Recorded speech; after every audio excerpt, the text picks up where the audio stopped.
Hi, welcome back to my channel. So in today's video, I have been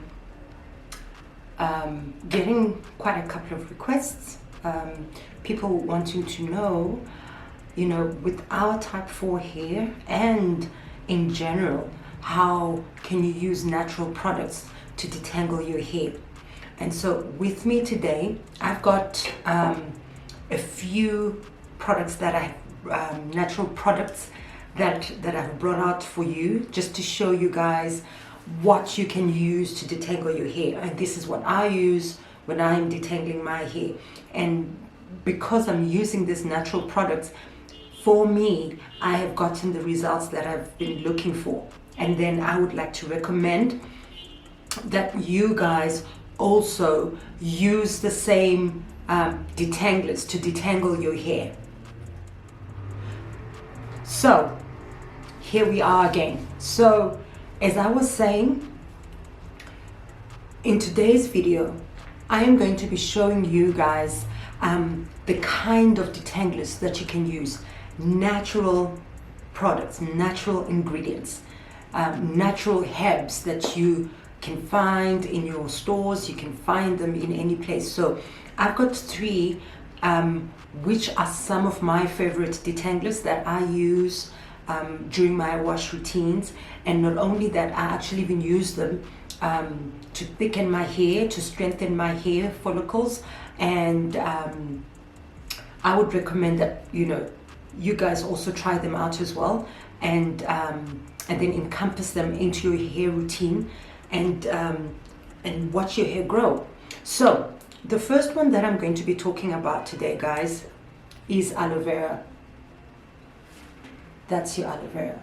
So I just got a few aloe vera plants from my garden, and I just wanted to share with you guys what you can do to detangle your hair. So if you are caught up in knots, so if your hair is knotting quite a lot, and then you're finding that, look, if I am to use, and you find that you've got a lot of knots that are building at the shaft of your hair, all right? So you can use aloe vera gel. Aloe vera gel detangles crazy hair knots. It's the most simplest recipe that I can give to you guys. So if you're interested in making an aloe gel detangler, I would say use this aloe vera. It's very, very good for your hair. Very, very good for your hair. So what you'll need to make these ingredients, so you will see a descriptor coming in at the bottom. So this is the aloe gel, right?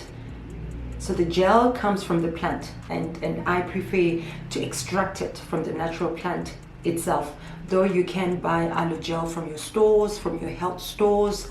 From many stores you can actually find that aloe gel already prepared for you if you don't have time to actually do the cutting, but I prefer to cut my own and make my own aloe gel.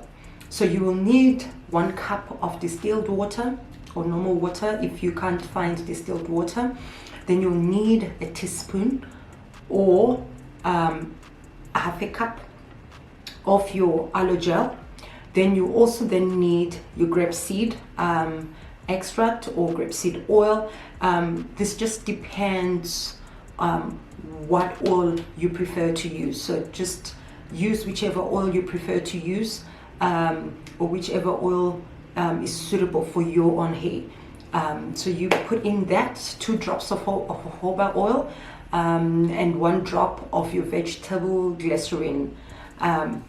After you've put in everything together, you mix it, you blend it well, and then after you blend it, you pour it into a spray bottle. Once you put it into a spray bottle, you're able to then start immediately spraying it onto your hair shaft. So you start from the roots to the ends, from the roots to the ends. When you get to the ends of your hair, make sure you put in quite a lot of it, and then you dab the aloe gel spray, because this is the part that we're trying to preserve. So you see the bottom part of our hair, this is the most sensitive part of our hair that we're trying to preserve.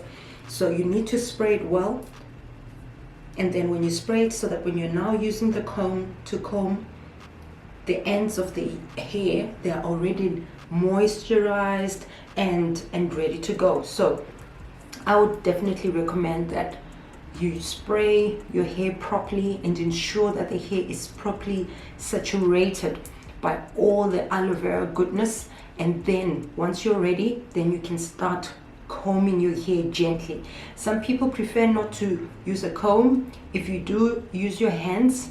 Some people like to use finger detangling.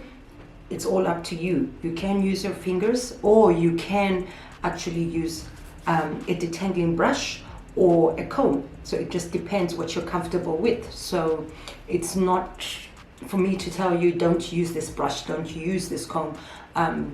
The reviews have been done for you. You can check out a couple of videos that talk about which combs are suitable for which hair type, and that can also then help you.